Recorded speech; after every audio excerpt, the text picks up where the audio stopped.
Greetings, wrestling fans! Welcome back to the channel, and today, wow, what a crazy episode of Monday Night Raw it was, especially the main event. Triple H decided to be unpredictable with the main event, because everybody was heading into this tournament. When this whole tournament was announced, everybody fully expected Dakota Kai and Io Sky to win the Women's Tag Team Championships, but they did not.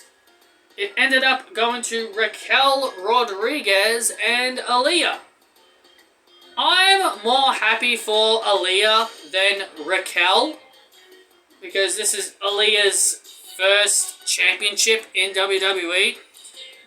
And I don't mean to go on a goddamn tirade about this to start off, but people all over social media are crapping on this decision. And I understand everybody's not going to agree with a decision. Everybody wanted Dakota and Io to win.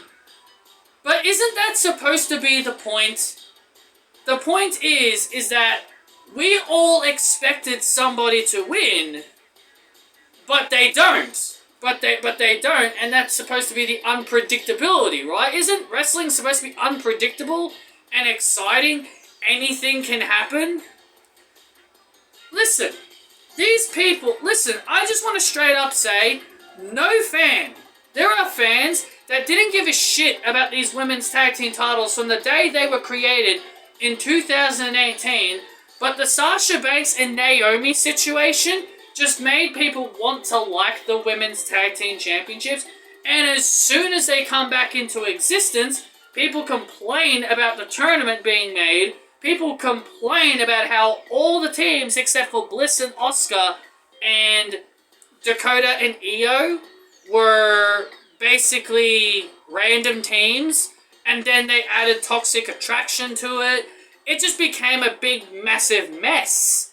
The whole tournament became a massive mess. People just didn't care about it.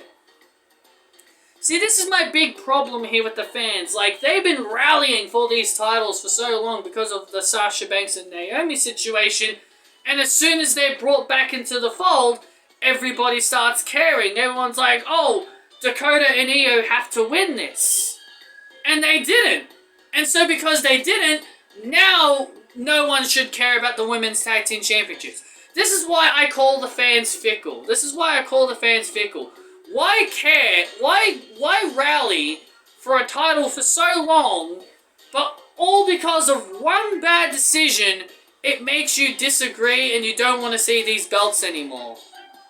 People never liked these titles when they were first created in 2018 anyway, so I don't understand the fake-ass outrage, seriously. And it's Aliyah's first championship anyway. Let's give her a good old congratulations. Let's be happy for her. But no, everybody has to, friggin' rag on Aliyah. And listen, I understand Raquel's not the best wrestler out there, and neither is Aliyah. But why does it have to be the best wrestler has to win everything? Why does the best wrestler have to win everything? I'm actually glad Triple H did not have Dakota and Io win. Mainly because they're two of his favorites. And it'd be clearly him showing favoritism if he put the titles on them. Same thing how I felt about Tommaso Ciampa not winning the United States Championship, because if he won it, then it's clearly him showing favoritism to his favorites. But hey, I'm just some loser on the internet that doesn't know what I'm talking about. I'm just some loser on the internet. But yeah, I'm so done with fans having this. Seriously, one fan even took it too far. There are fans out there literally blocking the wrestlers all because they didn't get their way. There was a fan who blocked Aliyah, Raquel, and Triple H all because Triple H booked Aliyah and Raquel to win. And I find it funny that Triple H makes one bad booking decision, everybody turns on Triple H. Yep, everybody, well, I wouldn't say maybe not everybody turned on him, but majority of the people turned on him for basically making one bad decision. Oh, one bad decision means Triple H is now a horrible, horrible booker, and he needs to be taken off the chair.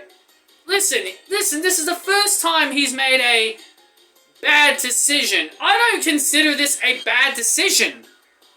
But many other people will consider this a bad booking decision. But people have also got to remember, this is the go-home show. This is the last show before Clash of the Castle.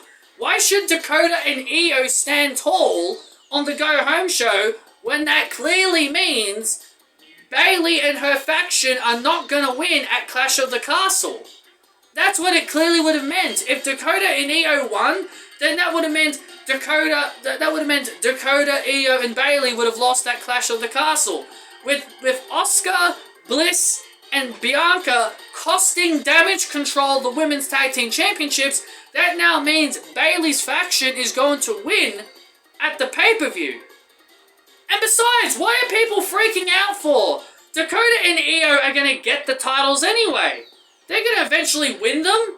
It's not like this was their last ever opportunity to win the titles. They are going to get a rematch. Because Aliyah pinned the wrong person. Dakota wasn't even legal. Dakota wasn't legal. So Bayley and her faction have like every, they have every gripe for a rematch. So there's nothing to freak out about. When they get their rematch, that's when they're going to win. Nothing to freak out about. That's really all I'm going to say about that situation. I don't want to ramble on this too long. So let's talk about the other things. Judgment Day took on AJ Styles and Damian Priest. There you go, I'm already messing up. Judgment Day took on AJ Styles and Dolph Ziggler in a tag team match. Finn and Damian Priest got the win over Styles and Ziggler. Edge came out, and the Mysterios helped him rappel off the Judgment Day. We also had a pretty stupid segment here. I consider this a big insult to these ladies.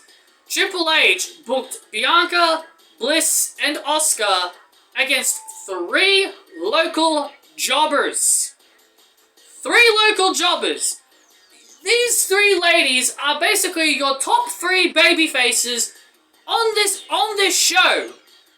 And you mean to tell me that you booked them against jobbers? Local athletes? You don't book them against Doudrop or Nikki Ash or Dana Brooke? I mean, at least those 3 would have been more acceptable. Those 3 would have been more acceptable than freaking locals. I thought this was straight up ridiculous. I thought this was just straight up absolutely ridiculous. I thought it was dumb. So, Miz is having a panic attack over the whole thing with Dexter Lumis, which I thought that stuff was really hilarious. Speaking of hilarious, Kurt Angle came out. He had a shush off with Chad Gable. Chad Gable and Kurt Angle are...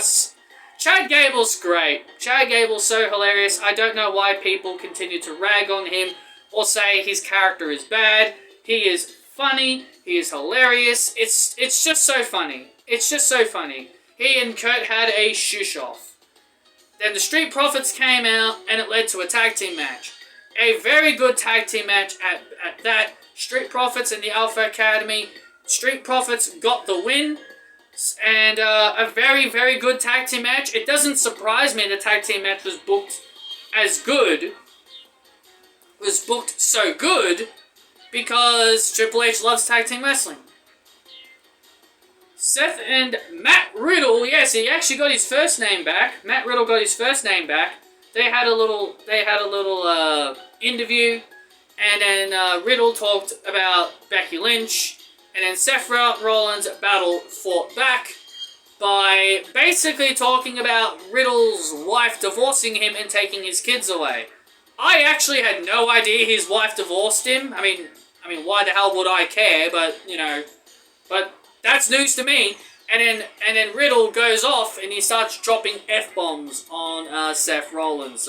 So yeah, TV 14 is definitely coming. Bobby Lashley took on The Miz, and The Miz loses by submission, where he hallucinates and sees Dexter Lumis in the crowd. He's going, Miz is going a little cuckoo! Miz is going a little cuckoo. Miz ends up driving home, and Dexter Lumis was in the back of his truck. The reason why I'm going through this quickly is because there's some of this stuff I don't really care about, but I'm just trying to get through this quickly. Kevin Owens confronted the Usos and Sami Zayn, which this ended up led to a match between Kevin Owens and Jey Uso. Sami Zayn grabbed a steel chair by orders of the Usos. Sami Zayn hesitated to hit Kevin Owens with the chair. This causes the Usos to get mad at Sami Zayn, which led to Kevin Owens nailing a stunner on Jey Uso to get the win. Sami Zayn's face turn is right around the corner. And more importantly, I don't understand how Kevin Owens is a face when literally this guy hospitalized Ezekiel. This guy hospitalized Ezekiel not too long ago, and now all of a sudden I'm supposed to believe he's a babyface? Okay. Also, there was a hilarious segment between Edge and Kurt Angle reliving what they did back in 2000.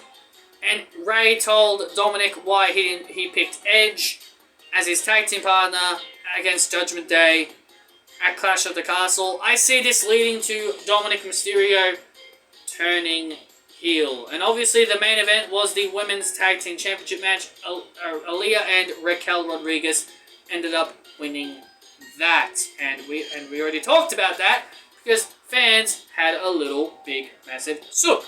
Anyway, That's all my thoughts and opinions on this episode of Monday Night Raw. It wasn't the best Monday Night Raw I've ever seen. There were some hilarious and funny moments. The highlight for me was definitely Chad Gable. He was definitely the highlight for me.